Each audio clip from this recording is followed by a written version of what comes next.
It was an absolute blessing to be a part of this madness, and I think it's every artist's dream to work with. These are some of the most versatile actors in our country, and yeah, I mean, I've dreamt of this my whole life, but now that it's all really happening, I keep sitting with my parents and I'm like, please pinch me because it's बहुत कुछ हो रहा है. Calling Sara Arjun a mid when your own Adda Padda was having only single expressions throughout the movie and her voice is very much irritating. Sara Arjun is a low-tier Nepo herself, a grown talent versus new-coming actress. Ironically, Karan Johar said Nepos are better cause they are trained in acting and dancing since childhood. Their PR has already started editing Ananya's face on Sara's picture with captions the role she deserved. Can you imagine if Ananya और Janvi had done Sara's role? अभी जब से सारा अर्जुन की film धुरंधर hit हुई है, तब से एक नया नैरेटिव सोशल मीडिया पर एग्रेसिवली पुश हो रहा है. मतलब एक साइड पे ऑडियंस जेन्युइनली उनके परफॉर्मेंस को अप्रिशिएट कर रही है या फिर उनका स्पॉटलाइट डाइल्यूट किया जा रहा है, स्पेशली जब कंपेयर किया जाता है टिपिकल बॉलीवुड नेपो किड्स जैसे जानवी कपूर और अनन्या पांडे के साथ. सबसे पहले बात करते हैं कास्टिंग रूमर्स की. जब से ये न्यूज आई है कि सारा अर्जुन को लेजेंडरी मधुबाला के बायोपिक के लिए कंसीडर या ऑलमोस्ट कंफर्म किया गया है, तब से ही एक साइलेंट बैकलैश स्टार्ट हो गया है, क्योंकि बॉलीवुड का एक फिक्स्ड पैटर्न रहा है. ऐसे आइकॉनिक रोल्स यूजुअली किसी हाई प्रोफाइल स्टार किड को मिलते हैं. जैसे पहले भी हमने देखा है कि काफी बड़े प्रोजेक्ट्स ऑटोमेटिकली आलिया भट्ट जैसे नेपो किड्स के पास चले जाते थे. अब यहाँ एक इंटरेस्टिंग शिफ्ट भी देखने को मिल रहा है. इंडस्ट्री के बड़े डायरेक्टर्स को भी धीरे धीरे ये समझ आ रहा है कि सिर्फ अच्छे स्क्रिप्ट से फिल्म हिट नहीं होती और सिर्फ फेमस सरनेम से ऑडियंस इंप्रेस नहीं होती. उन्हें जेन्युइनली अच्छे एक्टर्स की जरूरत है और इसी वजह से अब ये परसेप्शन बन रहा है कि director slowly talentless nepo casting से शिफ्ट कर रहे हैं. ऑलरेडी धुरंधर में सारा का परफॉर्मेंस ऑडियंस के लिए जेन्युइनली सरप्राइजिंग था. इतनी कम एज में इतना कंट्रोल्ड और इम्पैक्टफुल एक्टिंग ये लोग एक्सपेक्ट नहीं कर रहे थे. और जब किसी एक्टर से एक्सपेक्टेशन लो होता है और वो सडनली अच्छा परफॉर्म करता है तो इम्पैक्ट डबल हो जाता है. इसी वजह से जहाँ कई नेपो बैक्ड एक्टर्स का परफॉर्मेंस ट्रेंड, पॉलिश्ड या कभी कभी ओवर पैकेज लगता है, वहाँ सारा का काम रॉ और इंस्टिंक्टिव फील हुआ. जैसे ही ऑडियंस ने सारा की एक्टिंग को प्रेज करना स्टार्ट किया, वैसे ही एक और पैटर्न देखने को मिला. नेपो बेबीज का PR और अग्रेसिवली पुश होने लगा. और ये बॉलीवुड में कोई नई बात नहीं है. जब भी कोई ऑर्गेनिकली राइज करता है तो दूसरे सेलेब्स के PR ऑटोमेटिकली एक्टिवेट हो जाता है डाउन करने के लिए. मूवी हिट होने के तुरंत बाद ही नेगेटिव PR स्टार्ट हो गया. नेपो किड्स के PR टीम्स ने इनडायरेक्टली सारा के सक्सेस को अंडरमाइन करना स्टार्ट कर दिया. जैसे एडिटेड पोस्ट जहां अनन्या पांडे का फेस सारा के रोल पे फोटोशॉप करके लिखा गया the role she deserved. Comparison create करना, सटल ट्रोलिंग और मीम फॉर्मेट में नैरेटिव शिफ्ट करना, जबकि रियलिटी में अगर जानवी अनन्या जैसे नेपो किड्स को अच्छी स्टोरी लाइन भी मिल जाए फिर भी उनकी एक्टिंग बहुत ही बेकार है. एक्सप्रेशंस लिमिटेड लगते हैं, परफॉर्मेंस कभी कभी सरफेस लेवल फील होती है, स्ट्रॉन्ग एक्टिंग देखने को नहीं मिलती. और हाँ, ये पॉइंट इग्नोर नहीं कर सकते, सारा खुद भी टेक्निकली एक नेपो बेबी ही है, क्योंकि वो राज अर्जुन की बेटी है और इसके बारे में हम वीडियो में आगे बात करेंगे. लेकिन यहाँ एक क्लियर डिफरेंस आता है. नेपोटिज्म से एक्सेस मिलता है लेकिन एक्सेप्टेंस अर्न करना पड़ता है और अभी तक ऑडियंस का रिएक्शन ये शो हो रहा है कि सारा ने वो एक्सेप्टेंस अपनी परफॉर्मेंस से अर्न किया है. ये पैटर्न पहली बार नहीं हो रहा. तृप्ति दिमरी के केस में भी सेम चीज देखी गई थी. मूवी सक्सेसफुल हुई, ऑडियंस ने प्रेज किया और सडनली कंपैरिजन स्टार्ट हो गया. फिर नेगेटिविटी और राइवलरी नैरेटिव पुश होने लगे. अब वही साइकिल सारा के साथ भी रिपीट हो रही है. ऐसे ट्वीट भी वायरल हो रहे थे जहाँ सारा को मीडियोकर एक्ट्रेस बताया जा रहा था. Sara mediocre, Arjun really need to pipe down her PR. Imagine being so irrelevant that you need constant PR push to stay in a limelight. Aneet Padda is here to stay and she will rise above all this. Meanwhile that flower pot will continue to use her name to stay relevant. अब अगर Madhubala biopic को देखें तो सबसे पहले बात करते हैं कास्टिंग कंट्रोवर्सी की. इस ईयर अप्रैल में जैसे ही रिपोर्ट आई कि सारा अर्जुन को लेजेंडरी मधुबाला का रोल दिया गया है, लोग एक्साइटेड हैं क्योंकि सारा अर्जुन ने काफी अच्छा परफॉर्म किया है धुरंधर में और बॉलीवुड का एक फिक्स पैटर्न रहा है.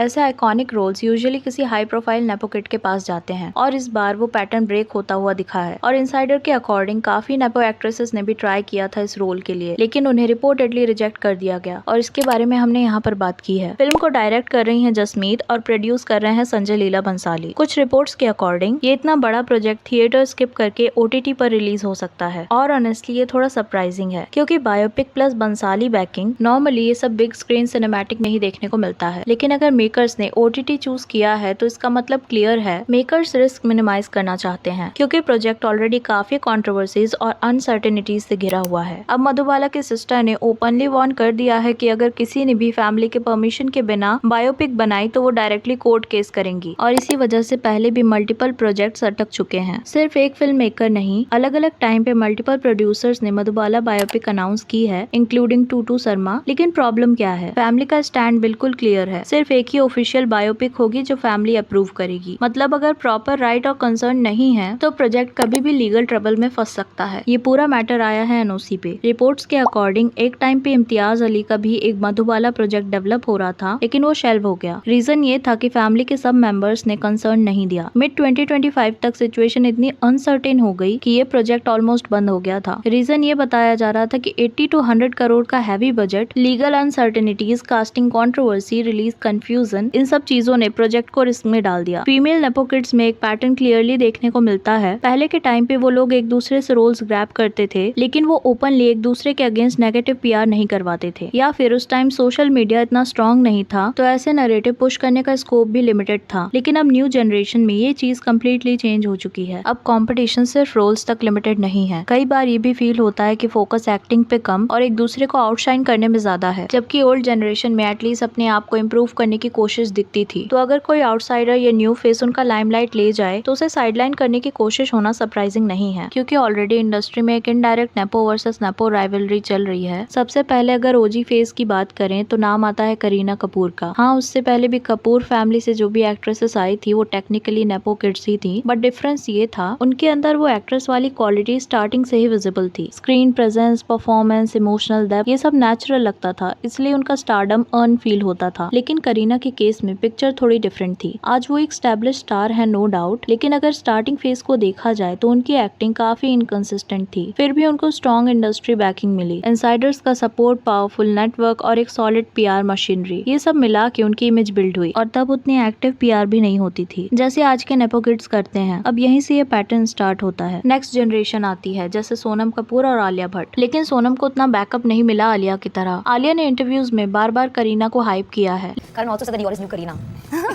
I wonder what she thinks. I wonder what you think. I think that's a very, very big compliment. But Karan has always said that Kareena is a very special person for him. लेकिन आलिया के time से ही बॉलीवुड में PR activity काम करना start कर दिया था। अब अगर आज की जनरेशन को देखा जाए, अनन्या पांडे, जानवी कपूर, शनाया कपूर और सारा अली खान, ये सब भी आलिया को फॉलो कर रही हैं पीआर में। सेम पैटर्न रिपीट हो रहा है। अब यहाँ सारा अर्जुन पे कई लोग सारा अर्जुन को आउटसाइडर बोलते हैं, लेकिन टेक्निकली वो भी एक नेपो किड ही है। तो फिर डिफरेंस क्या है? डिफरेंस ये है कि उनका एंट्री रूट अलग था। उनको डायरेक्टली लॉन्च नहीं मिला। उन्होंने चाइल्ड आर्टिस्ट के रूप में काम किया, ऑडिशंस दिए और ग्रेजुअली अपनी जगह बनाई। धुरंधर, द रिवेंज, यूफोरिया, इन सब मूवीज ने उनको काफी ज्यादा हाइप दिया। साथ ही उन्होंने कई शॉर्ट फिल्म में भी काम किया है। और यहीं पे सबसे बड़ा डिफरेंस आता है, जहाँ मेजोरिटी नेपो किड्स को मिलता है डायरेक्ट लॉन्च, बिग बैनर्स का सपोर्ट, इंस्टेंट विजिबिलिटी, वहीं सारा अर्जुन ने अपना स्टारडम खुद बिल्ड किया है। सारा इस सिस्टम का पार्ट होते हुए भी उससे अलग रूट फॉलो कर रही हैं, इसलिए ऑडियंस उन्हें डिफरेंट परसेप्शन से देख रही है। आज की वीडियो के लिए इतना ही। Do let me know your thoughts on this, do let me know in the comments. और वीडियो पसंद आई हो तो प्लीज चैनल को सब्सक्राइब, वीडियो को लाइक कर देना। मिलता है नेक्स्ट वीडियो में। Thank you.